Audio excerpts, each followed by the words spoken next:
On today's The Market Report, we'll be discussing the Grayscale GBTC Fund victory against the SEC and the odds of an ETF approval. Plus, we'll analyze the Chinese Evergrande bankruptcy and what happened to the PEPE meme coin as 16 trillion tokens were reportedly stolen.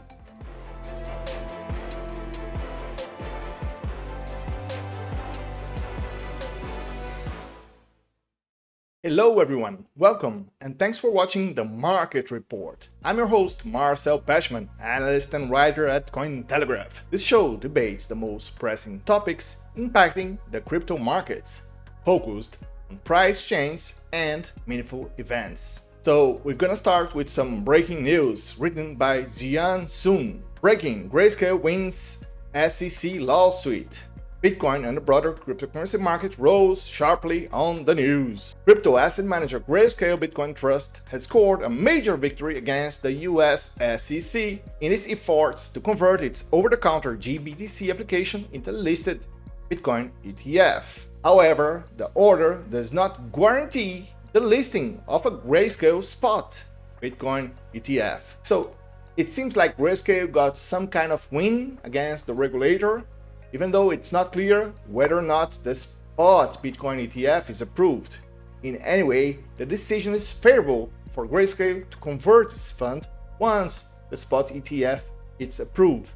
So, a positive development for the $16 billion asset under management contained in the GBTC funds. Now, on to the show's next article, written by Survey. The bright side of Evergrande's collapse: more crypto volatility. As Evergrande Group, China's heavily in-debt property developer, files for bankruptcy, many are concerned about how this will impact the global economy and cryptos. The collapse of a significant financial player like Evergrande could generate uncertainty and volatility across all asset classes, including cryptos. Well, so far nothing special out of the situation, maybe except the timing. China real estate sector problems have been brewing since 2022. The question is, why did the government wait almost 2 years to let Evergrande default? Maybe it was related to the Chinese central bank cutting interest rates right now, as suggested by the Kobazi Twitter. So let's go on to Twitter. The Kobazi letter they posted: Evergrande, one of China's real estate giants, just filed Chapter 15 bankruptcy. Meanwhile, the China's high-yield real estate index is down a massive 82% in just over 2 years. This puts the index back to 2008 levels, all while China just unexpectedly cut interest rates. So the question is China on the brink of a credit event? Let's check the chart, and you can see that the Chinese high yield, so the riskier part of the real estate loans, are down 82% from the peak in mid-2021. So that's a valid concern. It all points to the Chinese central bank being forced to provide safeguards to the markets. And that was evident during the last weekend, as multiple measures to stimulate corporate buyback, reduce financing costs for the troubled real estate sector, and limit the stock sale by companies that recently did IPO. To summarize, a bunch of tools to manipulate the stock market. But as the chart shows, there's really nothing unexpected in the Chinese real estate developers. Those were facing issues for the past 2 years. The whole world knew that Evergrande was insolvent over 1 year ago. The article, with all due respect to the writer, elaborates a non-existent relationship between Tether stablecoin and Asian market liquidity in terms of bonds and debt markets. It reads, Tether is quite active in Asia, and there was some concern that some of USD Tether's backing would be Evergrande commercial papers. Believe me, I'm one of the loudest speakers against Tether because of the lack of transparency and lack of a proper audit. But there has never been evidence linking Tether to Evergrande specifically. That might pop out later, we might get the details later on, but so far it has only been rumors. There has never been a direct link between Tether and Evergrande. Besides, to put things in perspective, Tether's market cap is 82 billion coins, so $82 billion approximately, while China's commercial real estate debt is larger than $5 trillion. There's an assumption in the article that crypto is vulnerable to the downturns in the broader market. Sure, that might have been the case between May 2022 and October 2022, when the correlation between the global stock markets and cryptocurrencies stood at 70% or higher. But over the last 10 months, the correlation has only lasted for 45 days, meaning global stocks and Bitcoin have absolutely no relationship in terms of price. Now, onto the article's conclusion. It is difficult to say whether events that occur in the broader economy will truly threaten crypto markets. Evergrande's collapse could be an opportunity for the crypto market. I think the author is right, but he's missing a big point here. In the first moment, an eventual collapse of the Chinese markets for whatever reason is negative for risk-on markets, such as stocks,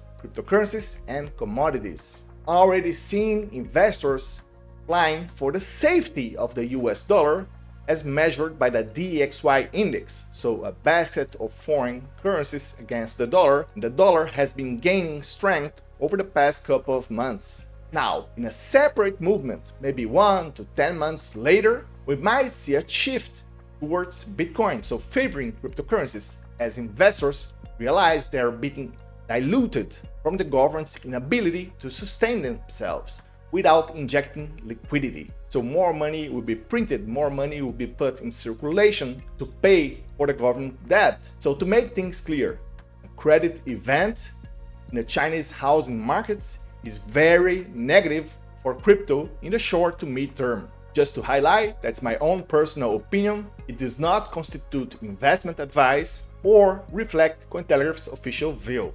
Now, onto the show's next topic, written by Amaka.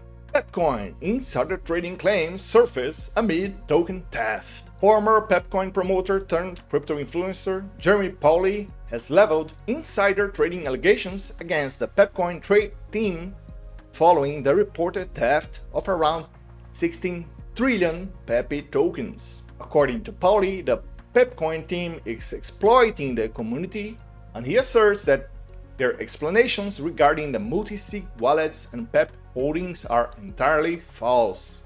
According to on-chain analyst Yazan, insider selling of PEPE holdings has commenced, with approximately 400 billion PEPE already sold, coinciding with Pauli's exposure of PEPcoin team members.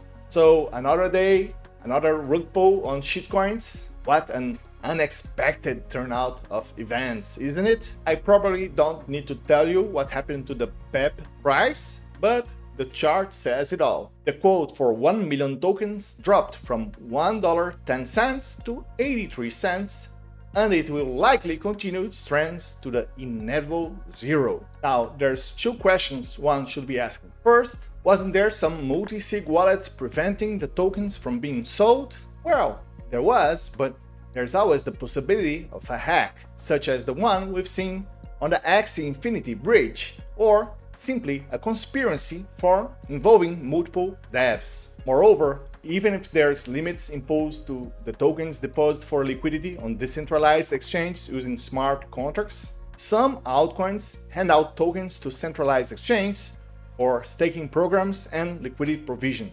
I don't know if that's exactly the PEP case, but it also opens a path for those coins, those on centralized exchanges, being used to create short positions using derivatives. So they're not effectively sold, they're deposited as margin, as collateral on those centralized exchanges to create net short futures positions, so to bet against PEP's price. The second question is there any project sufficiently decentralized, meaning there's no way for a little group to take control of the coins? The truth is no, not even Bitcoin. There's this whole story or agenda pushing that Bitcoin is fully decentralized, but such a thing does not exist. Bitcoin networks rely on the nodes, the users running software, the miners, and the pricing on exchanges.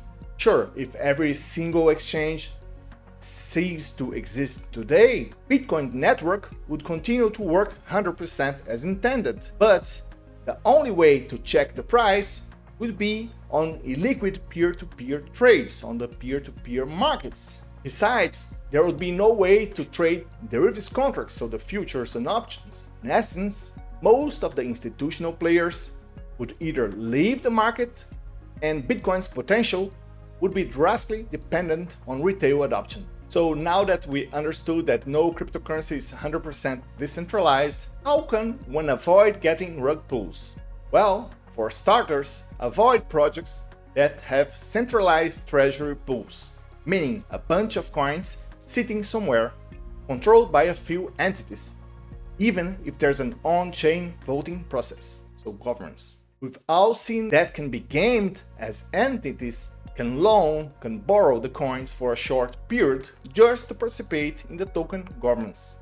The second method to avoid rug pulls is limiting the exposure to each individual project, like 10% max of your crypto portfolio if you trade altcoins. Unfortunately, even the best smart contract analysts can be fooled by their apparent safety. It's not that they were hacked, they worked as intended. So an expert will just say that there was nothing wrong with PEPE. You know what? And I think they're right. Altcoins are created to enrich a few. So know where you are stepping. Well, that's it for today. Don't forget to visit Markets Pro, the professional Cointelegraph alerts platform. Our proprietary indicators have been giving profitable alerts for months. There's a 20% discount link in the video's description. See you!